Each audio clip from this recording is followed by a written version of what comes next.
కాబట్టి ప్రజాస్వామ్యంలో ప్రజలు నిరసన చెప్పడం కానీ మరి ప్రతిపక్షాలు నిరసన చెప్పడం కానీ ప్రజల తరపున ఇది పరిపాటి.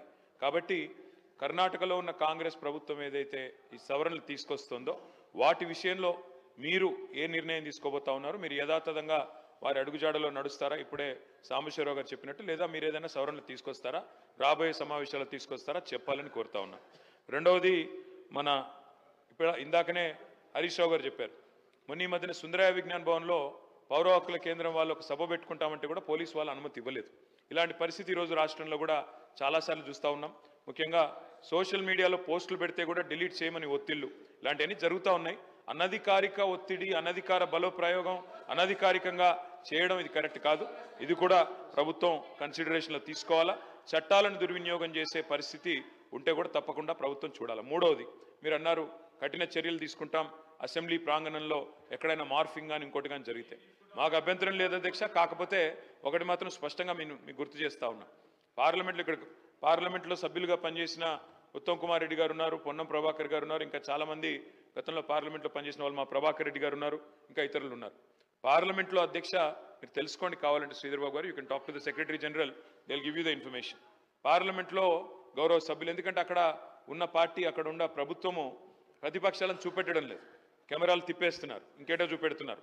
సరే ఇక్కడ జరుగుతుందా జరగలేదా, I leave it to your wisdom sir. కానీ నేను మీకు చేసే విజ్ఞప్తి అధ్యక్ష, మంత్రులు రన్నింగ్ కామెంటరీ చేస్తే ఎట్లా అధ్యక్ష?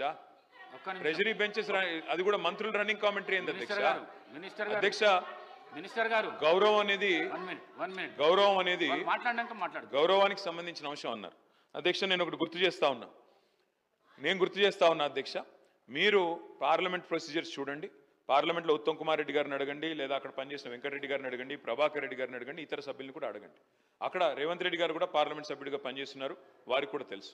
అక్కడ సభ్యులు వీడియోలు కూడా తీస్తున్నారు, ఫోటోలు కూడా తీస్తున్నారు లోపల నుంచి. ఎందుకంటే అక్కడ నిరసన చెప్పే హక్కు ఉన్నప్పటికీ అక్కడ ఉన్న ప్రభుత్వం, అక్కడ ఉన్న ప్రొసీజర్లో వాళ్ళు కంట్రోల్ చేస్తున్నారు. ప్రజాస్వామిక హక్కు ప్రతిపక్షాలది ఏదైతే ఉందో దాన్ని వాళ్ళు మొత్తంగా. కేటీఆర్ గారు 1 మినిట్.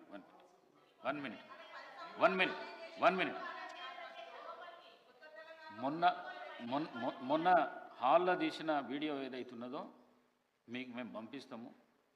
ఎంత దుర్మార్గపు చర్య, ఎంత దుశ్చర్యకు చర్య, ఈ సభ్య సమాజం తలదించుకునే విధంగా ఆ వీడియో ఉన్నది. ఆ వీడియోను పంపిస్తాం, మీరు చూసినాక మీరు మాట్లాడండి.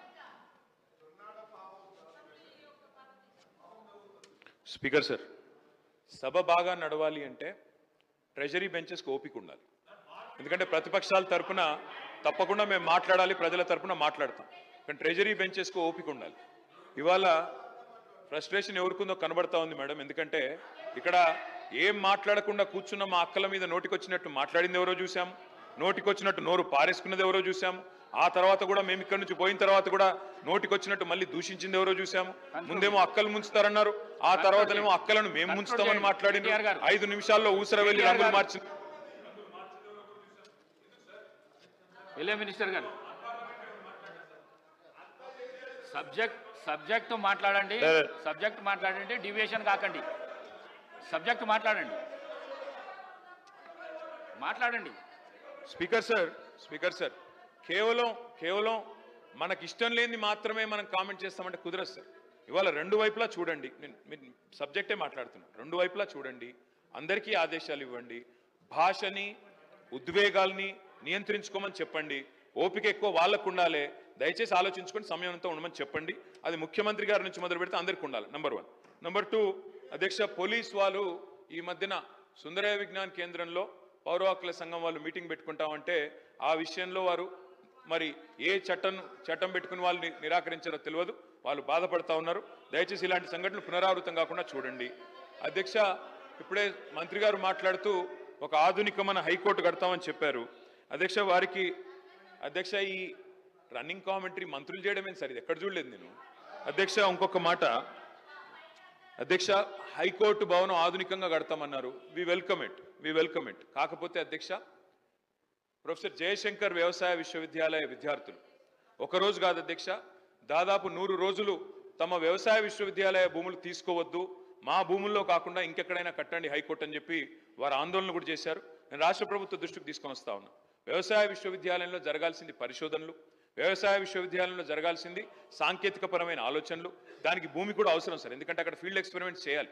ఆ ఫీల్డ్ ఎక్స్పెరిమెంట్స్ నుంచి వచ్చే రీసెర్చ్ డెవలప్మెంట్ ద్వారానే కొత్త వంగడాలు కానీ కొత్త ఆలోచనలు కానీ రైతాంగానికి, వ్యవసాయానికి, రాష్ట్రానికి ఉపయోగపడే విధంగా చేయాలి. కాబట్టి దయచేసి నేను ప్రభుత్వాన్ని కోరేది, వ్యవసాయ విశ్వవిద్యాలయ భూములు తీసుకొని హైకోర్టులో 100 ఎకరాలు కేటాయిస్తామనే ఆలోచన ఏదైతే ఉందో దయచేసి దాన్ని విరమించుకోండి. అక్కడ విద్యార్థులు ఆందోళన చేస్తూ ఉన్నారు, అక్కడి శాస్త్రవేత్తలు ఆందోళన చేస్తూ ఉన్నారు, అక్కడి యూనివర్సిటీ ప్రొఫెసర్లు ఆందోళన చేస్తూ ఉన్నారు, అక్కడి వారందరూ కూడా ఆందోళన చేస్తున్న నేపథ్యంలో ప్రొఫెసర్ జయశంకర్ వ్యవసాయ విశ్వవిద్యాలయ విద్యార్థుల ఆందోళనను దృష్టిలో పెట్టుకుని వారు విరమించుకోవాలి. ఆ ప్రతిపాదన మరో చోట హైకోర్టు ప్రతిపాదించాలని కోరుతాం. మినిస్టర్ గారు